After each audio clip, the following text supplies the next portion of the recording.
Hi and welcome to the Watchman Reports, where we provide a biblical perspective on, in this case, the Middle East conflict.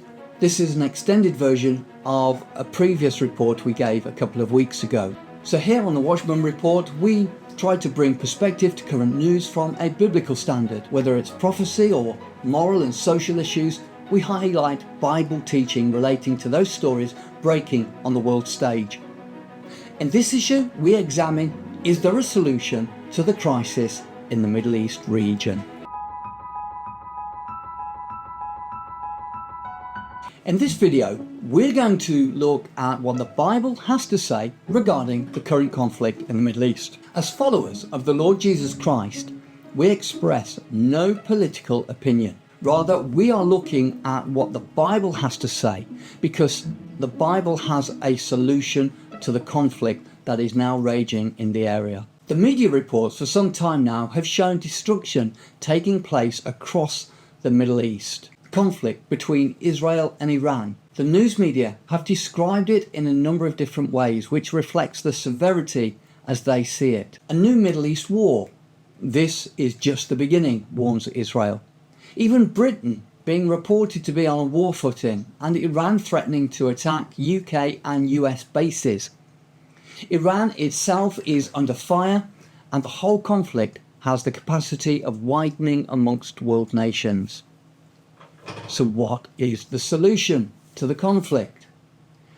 Well, when we look at the history of the nations of the world and their ability to solve conflicts, it doesn't really give us much confidence that it will be done by the means that have been employed in the past. We have, on the one hand, the stated objective of Iran, which was stated some years ago by the present supreme leader, which is to annihilate Israel. And we have Israel seeking to preserve its own identity as a nation. In the past, we can look at other Middle East conflicts that have taken place going back into the 1970s and the 1980s. Conflicts where as far as those conflicts were concerned, we see that many of those conflicts, they are still going on in some shape or form, or contributing to the present conflict at least. How will man resolve the conflict? Well, there is a statue that was presented to the United Nations in 1959 by the USSR at the time. It depicts a man with a hammer and a ploughshare in his hand, and on the bottom of the statue there is an inscription. It says, "Let us beat our swords into ploughshares." And this reflects the stated objective of the United Nations as being able to resolve conflict by discussion and agreement between nations. But as we've seen, discussion doesn't usually bring lasting results, and the current Middle East conflict has raged some form or another since the State of Israel was founded in 1948. Despite the best endeavours of the governments of the world to produce a solution, it's failed. Let's look at the broader context of the war in the Middle East and see how the wars of the world are raging and have raged for the last few years. There are many wars going on all over the Middle East. Man has not been able to produce an end to the conflict, and war still rages and has raged and will probably rage for some time to come, particularly in the Middle East area, the Levant. Let's look again at the statue that was presented to the UN. The plinth's words are a quotation from the Bible. The prophet Isaiah is the source of that quotation, and it talks about the Middle East. The prophecy relates to what the prophet saw concerning Judah and Jerusalem, and it saw a time when there would be peace in that area. But note carefully the change that has taken place from the original quotation that was written in the book of Isaiah. In the book of Isaiah it says, "He shall judge among the nations and shall rebuke many people, and they shall beat their swords into plowshares and their spears into pruning hooks." It's not we, but they.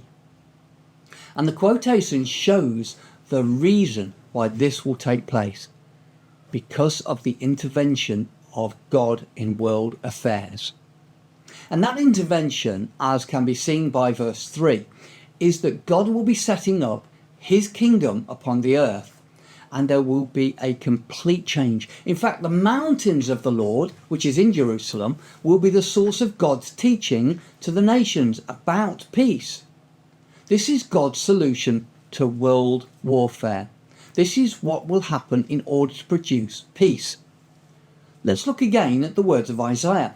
As we've already said, it's centered in Judah and Jerusalem, the very center of one of the parties to the present conflict. This is the last days of the current order of the government in the earth, and it's centered around the worship of God, when nations will come up to worship in Jerusalem, and Jerusalem will be the center of the world and center of world worship. This will result in true peace being achieved in the Middle East, and indeed, as we shall see in a moment, true peace that will be achieved throughout the whole earth. So how can this happen when man has failed so abysmally? God can succeed where men have failed. And that same prophet, Isaiah, goes on later in his prophecy to give us a picture of the solution with more details as to how it will happen. He prophesies that there will come forth a rod out of the stem of Jesse. Now, Jesse was the father of David, King David, a king of Israel. So it will be that there will be a son of David who will reign from Jerusalem. And he will reign, as the second verse says, by God's principles.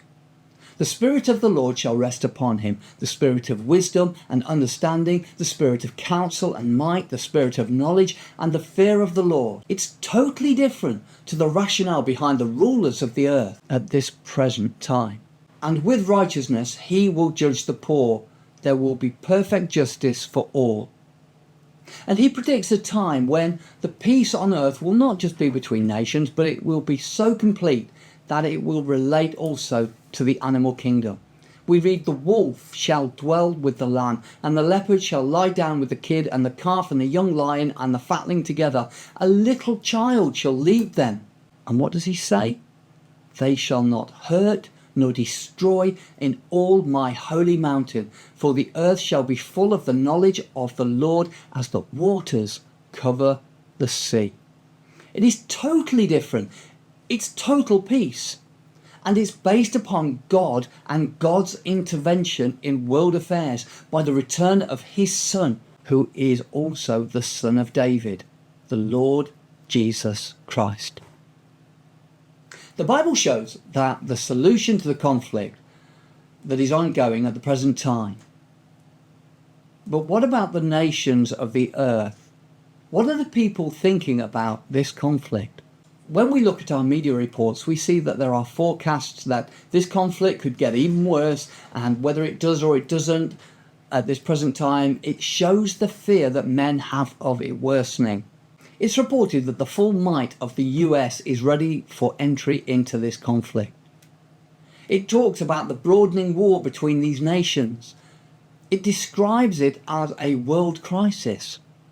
It suggests that Britain itself might be drawn into it. And it shows how the oil price is increasing. And it is possible, according to one set of experts, that it could double its price. And it even reports that other nations far removed from Israel and this present conflict might get embroiled. A huge World War III apocalyptic threat. And these are news reports that are in the news today. And yet the Bible has prophesied that this will happen. It talks of a time when the sea and the waves roar. Now that's a Bible way of describing the nations of the earth. And what it says is, when that's happening, men's hearts would fail them for fear, for looking after those things which are coming upon the earth. It prophesies accurately the response of the current difficulties that the world is facing. But as we've seen already, it prophesies with equal accuracy that the Lord Jesus Christ will return to bring about a permanent solution of world peace. But before that happens, another Old Testament prophet, the prophet Joel, speaks of a time when plowshares will be beaten into swords. Remember Isaiah's prophecy, swords into plowshares? Joel's talking about it being the other way round. But this is a temporary state that takes place before the prophecy of Isaiah is fulfilled. That there will be a time when resources that would be otherwise used in agriculture would be devoted to war. And we see in the nations of the world at the moment increased defence spending by many Western nations. What Joel prophesied is also coming to pass before our eyes. A complete reversal, which is happening today, will take place as Isaiah has told us. And that peace is a peace that will cover the whole earth. It predicts a world of peace. Psalm 72 talks about an abundance of peace so long as the moon endureth. A peace that man cannot achieve. And the fulfillment of Bible prophecy will provide evidence that that will happen. Now this might seem attractive, to live in a world where there is no war, where there will be the sort of peace which the Bible talks about, rather than man has been able to achieve. And the question is, would you like to be part of that world?